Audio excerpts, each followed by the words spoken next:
ప్రస్తుతం దేశవ్యాప్తంగా అయోధ్య పేరు మారుమోగుతోంది. ఎక్కడ చూసినా రామనామ జపమే వినిపిస్తోంది. మరో 4 రోజుల్లో యావత్ దేశ ప్రజలు ఎంతో ఆతురతగా భక్తితో ఎదురుచూస్తున్న దృశ్యం ఆవిష్కృతం కానుంది. ఎన్నో ఏళ్ల ఎదురుచూపులకు జనవరి 22ను తెరపడనుంది. అయోధ్య రామ మందిర నిర్మాణంలో కీలక ఘట్టం ఆవిష్కృతం కానుంది. జనవరి 22 అనగా సోమవారం మధ్యాహ్నం నాడు ప్రధాని నరేంద్ర మోదీ చేతుల మీదుగా అయోధ్య రామ మందిర ప్రారంభోత్సవ కార్యక్రమం జరగనుంది. ఈ ఘట్టాన్ని స్వయంగా తిలకించేందుకు దేశవ్యాప్తంగా ఉన్న ప్రజలే కాక విదేశాల నుంచి కూడా వేలాది సంఖ్యలో భక్తులు అయోధ్యకు తరలిరానున్నారు. ప్రాణప్రతిష్ఠ కార్యక్రమానికి హాజరయ్యే భక్తుల కోసం అన్ని రకాల సౌకర్యాలు కల్పించేందుకు యోగి సర్కార్ చర్యలు తీసుకుంటోంది.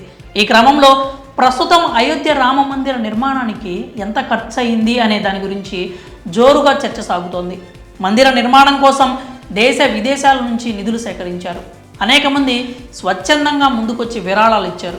అయోధ్యలో 2020లో రామ మందిరానికి శంకుస్థాపన జరిగింది. ఆ తరువాత ఆలయ నిర్మాణం కోసం విరాళాలను సేకరించాలని నిర్ణయించారు. 2021లో 44 రోజుల పాటు విరాళాల సేకరణ కార్యక్రమం జరిగింది. ఇక కేవలం విరాళాల రూపంలోనే సుమారు 2100 కోట్ల రూపాయలు సేకరించినట్లు రామజన్మభూమి తీర్థ క్షేత్ర ట్రస్ట్ సభ్యులు వెల్లడించారు.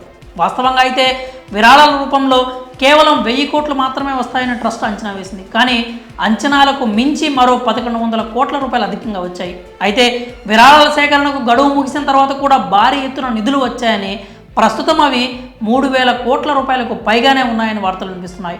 అయోధ్య రామ మందిర నిర్మాణంలో ప్రజలు, కార్పొరేట్ సంస్థల భాగస్వామ్యం కూడా ఉంది. కానీ ప్రభుత్వం నుంచి మాత్రం ఆలయ నిర్మాణానికి పెద్దగా నిధులు ఇవ్వలేదని సంబంధిత వర్గాలు వెల్లడించాయి. కాకపోతే రానున్న రోజుల్లో ట్యాక్స్ బెనిఫిట్స్ ఉండొచ్చు అంటున్నారు. మందిర నిర్మాణానికి జనాల నుంచి సేకరించిన విరాళాలు మాత్రమే కాక కార్పొరేట్ సంస్థల భాగస్వామ్యం కూడా ఉందని తెలుస్తోంది. కొన్ని ప్రముఖ కార్పొరేట్ సంస్థలు రామ మందిర నిర్మాణంలో తమ వంతు తోడ్పాటు అందించినట్లు వార్తలు వెలువడుతున్నాయి.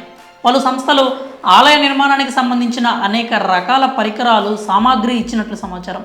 ఇక రామ మందిర నిర్మాణానికి అయిన ఖర్చుకు సంబంధించి ట్రస్ట్ నుంచి ఇప్పటి వరకు ఎలాంటి అధికారిక ప్రకటన కానీ లెక్కలు కానీ రాలేదు. కాకపోతే ఆలయ నిర్మాణానికి 1800 కోట్లు ఖర్చు అవుతుందని తొలుత అంచనా వేశారు. నిర్మాణం, యంత్రాలు, ముడి సరుకు, కార్మికులు, ఇతర అడ్మినిస్ట్రేటివ్ ఖర్చులని కలుపుకొని ఈ మొత్తాన్ని అంచనా వేశారు. అయితే నిర్మాణం మొదలయ్యాక ఖర్చులు భారీగా పెరిగాయని, ఇప్పటి వరకు సుమారు 3200 కోట్ల వరకు ఖర్చు అయినట్లు వార్తలు వస్తున్నాయి. అయితే అధికారిక ప్రకటన వెలువడే వరకు దీనిపై స్పష్టత రాదు.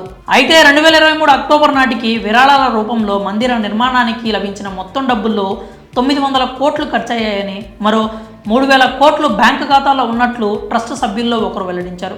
ఈ 900 కోట్లు ఆలయ నిర్మాణానికి మాత్రమే ఖర్చు అయినట్లు తెలిపారు. అయితే ట్రస్ట్ ఎక్కువ మొత్తంలో ఖర్చు చేయాల్సిన వాటిల్లో ముందు వరుసలో ఉండేది ఆలయ నిర్మాణం. తర్వాతి ఖర్చు అదనపు భూమిని కొనుగోలు చేయడం, దానిని అభివృద్ధి చేయడానికి అవుతుంది అంటున్నారు. అంతేకాక భద్రతకు కూడా అధికంగా ఖర్చు చేయాల్సి ఉంటుందని భావిస్తున్నారు. మందిర ప్రారంభోత్సవం తర్వాత ఏటా లక్షలాది మంది అయోధ్యను సందర్శిస్తారు. కాబట్టి భద్రతా పరంగా ఎలాంటి అవాంఛనీయ సంఘటనలు జరగకుండా చూసుకోవాలి. అలాగే ఉద్యోగుల వేతనాలు, రవాణా, సమాచార వ్యవస్థ, ఆపరేటింగ్ వ్యయాలు ఏటా ఉంటూనే ఉంటాయి. వీటన్నింటికీ కూడా భారీగా ఖర్చు అవుతుందని భావిస్తున్నారు. మరి శ్రీరామ మందిరానికి దాదాపు 3000 కోట్ల వరకు ఖర్చు అవుతుందని వస్తున్న వార్తలపై మీ అభిప్రాయాలు ఏంటో కామెంట్స్ రూపంలో తెలియజేయండి.